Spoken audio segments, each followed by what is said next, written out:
बोलो जयकारा बोल मेरे श्री गुरु महाराज की जय। बोलो साचे दरबार की जय। बोलो श्री नंगली निवासी भगवान की जय। बोलो श्री परमहंस दयाल जी महाराज की जय। गुरुर्ब्रह्मा गुरुर्विष्णु गुरुर्देवो महेश्वरा गुरुर्साक्षात् परं ब्रह्म तस्मै श्री गुरुवे नमः। अखण्डमण्डलाकारं व्याप्तेन चराचरं तत्पदं दर्शितं येन तस्मै श्री गुरुवे नमः। तो बोलिए साचे दरबार की जय। तो प्यारे भक्तों, कल का अध्याय आपने सुना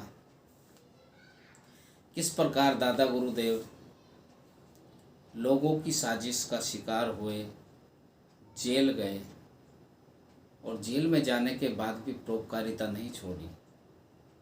लोगों से मंत्रों की जाप करा कर उनकी सजाओं को कम करवाया।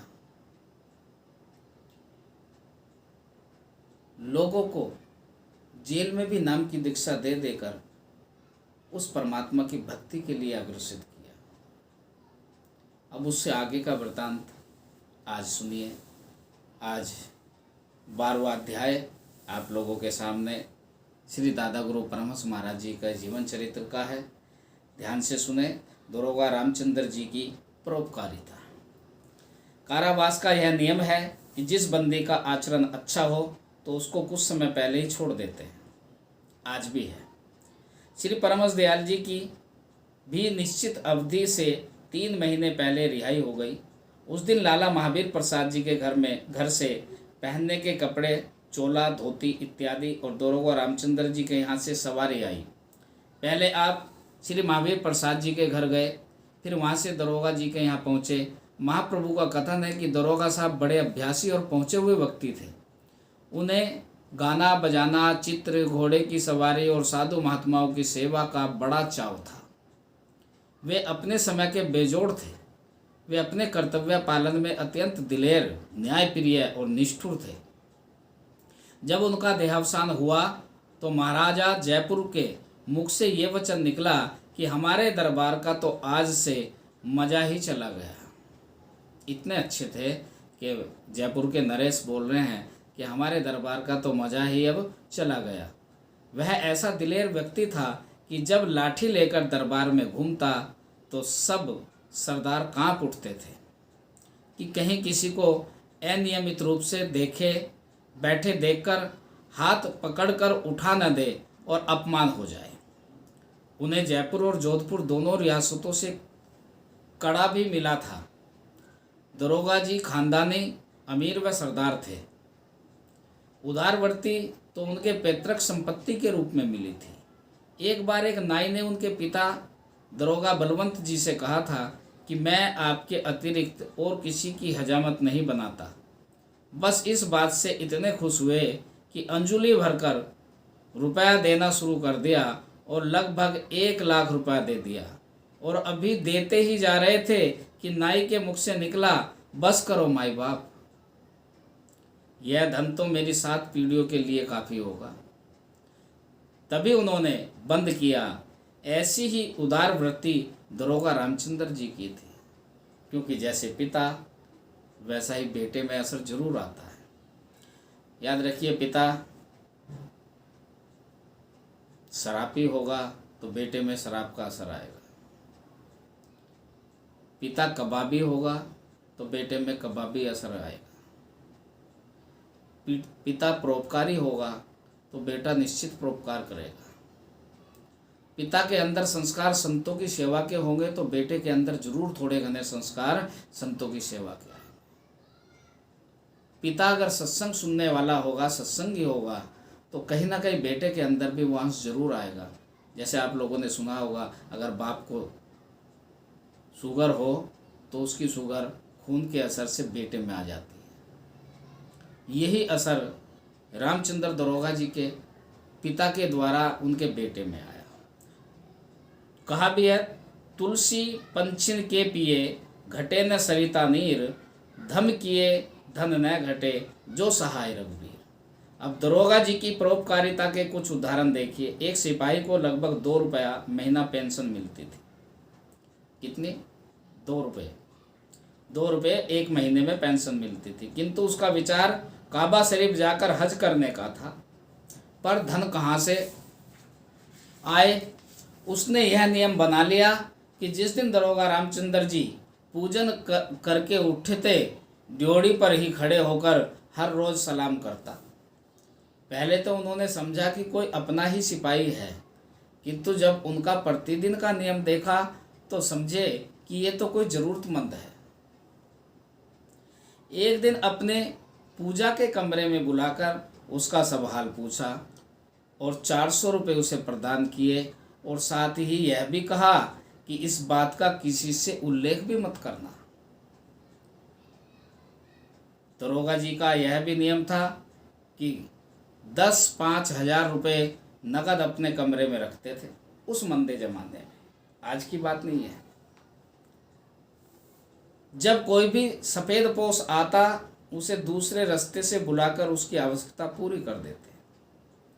जब कभी भजन से निवृत्त हुए तो दिन में एक बार ही भोजन करते। उस समय 100, 200, 500 चाहे जितने भी व्यक्ति वहाँ होते, सबसे कह देते कि चलिए भोजन कीजिए। उस समय अद्भुत दृश्य होता। सवार बाजार को दौड़े जा रहे हैं, कोई कुछ लाता तो कोई कुछ, आन ही आन में सब प्रबंध हो जाता था। उनका यह नियम था कि केवल एक बार ही किसी से खाने के लिए पूछते थे और दूसरी बार किसी से भी नहीं कहते थे। एक बार कह दिया भाई भोजन कर लो, और उसने कर लिया तो ठीक है, दोबारा पूछते भी नहीं थे। उनका कथन था कि मैं सच्ची दावत करता हूँ, झूठी दावत नहीं। जिसको भूख होगी एक बार कहने से खा लेगा। दरोगा जी केवल श्री परमहंस दयाल जी से ही भोजन के लिए प्रार्थना करते थे। दोबारा पूछने पर यदि आप भी इनकार कर देते तो वह चुप हो जाते थे। उन्होंने महाप्रभु के लिए कुछ नौकरों को यह आदेश भी दे रखा था कि रुपया, पैसा, हीरे जवाहरात, कोई कितनी भी मूल्य वस्तु हो, महाप्रभु खुद लें अथवा किसी अन्य को देने के लिए आदेश दें तो तुरंत उनकी आज्ञा का पालन हो। महाप्रभु का कथन है कि उन्होंने कभी ऐसा नहीं किया। यदि सिफारिश के तौर पर कुछ कह दिया तो दूसरी बात थी, दरोगा जी तुरंत आपके आदेश का पालन करते थे। ऐसे दरोगा जी थे रामचंद्र जी, गुरु के लिए पूर्ण रूप से समर्पित। ये भक्ति भाव हम सबके अंदर हो तो हमारे जीवन में कभी किसी चीज़ की कमी नहीं आएगी। सब धन यहीं छोड़ के जाना है, हमारे साथ कुछ नहीं जाना।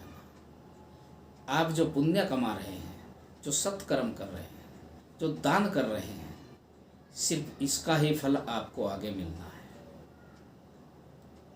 जैसे आप समझ सकते हैं,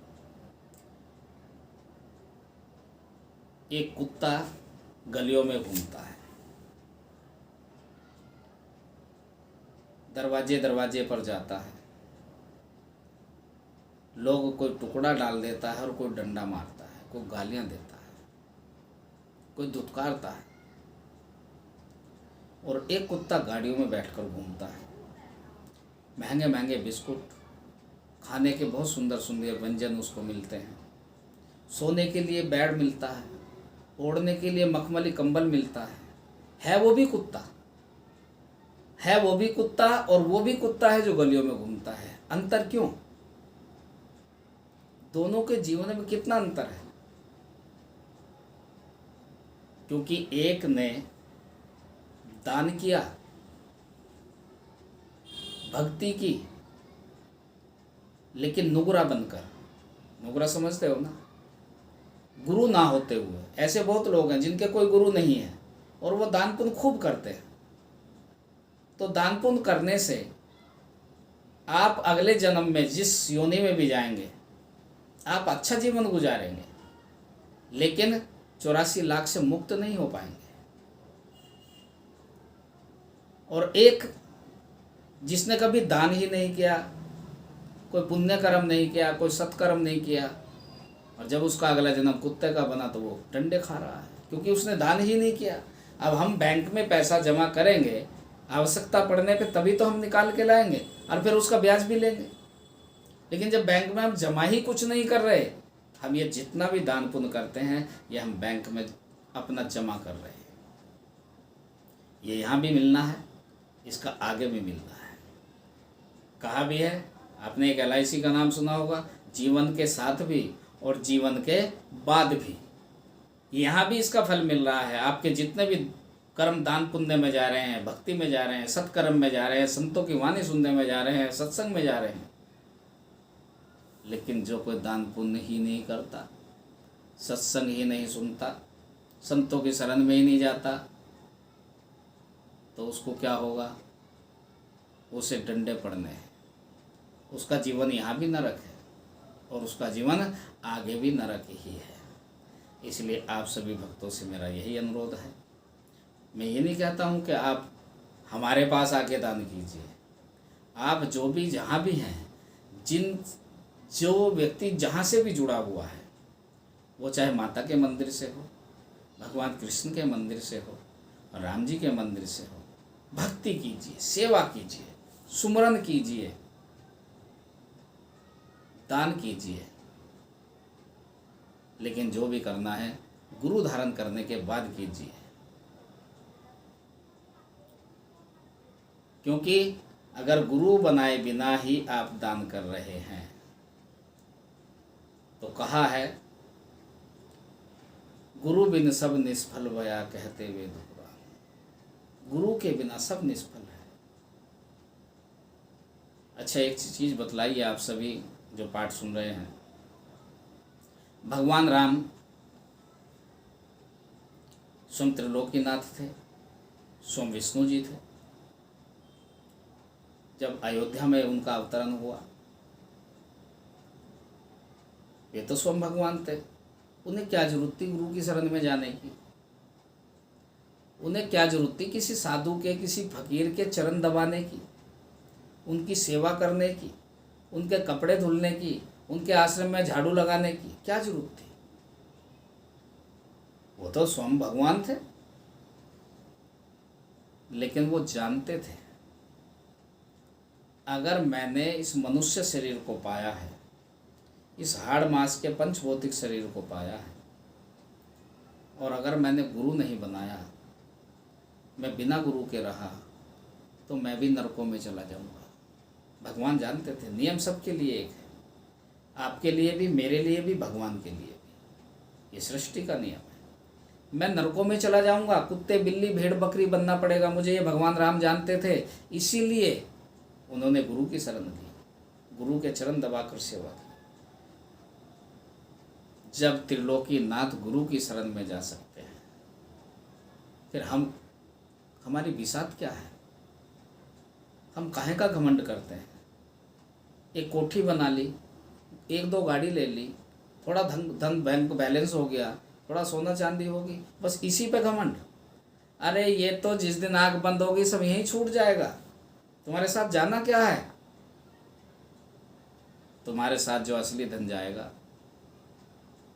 वो सिर्फ और सिर्फ भक्ति है, नाम का सुमरन है, इन हाथों से किया हुआ दान है। इसलिए मेरे प्यारे भक्तों, कभी भी दान करने में, परोपकार करने में, सत्कर्म करने में, और याद रखना सत्संग सुनने में पीछे मत रहना, आगे रहना। तो निश्चित आपका इस लोक में भी और इस लोक को छोड़ने के बाद उस लोक में भी आपका कल्याण ही कल्याण होगा। इन्हीं शब्दों के साथ मैं आज की वाणी को यहीं विराम दे रहा हूँ। बोलिए साचे दरबार की जय, बोलो श्री नगली निवासी भगवान की जय, बोलो श्री परमहंस दयाल जी महाराज की जय।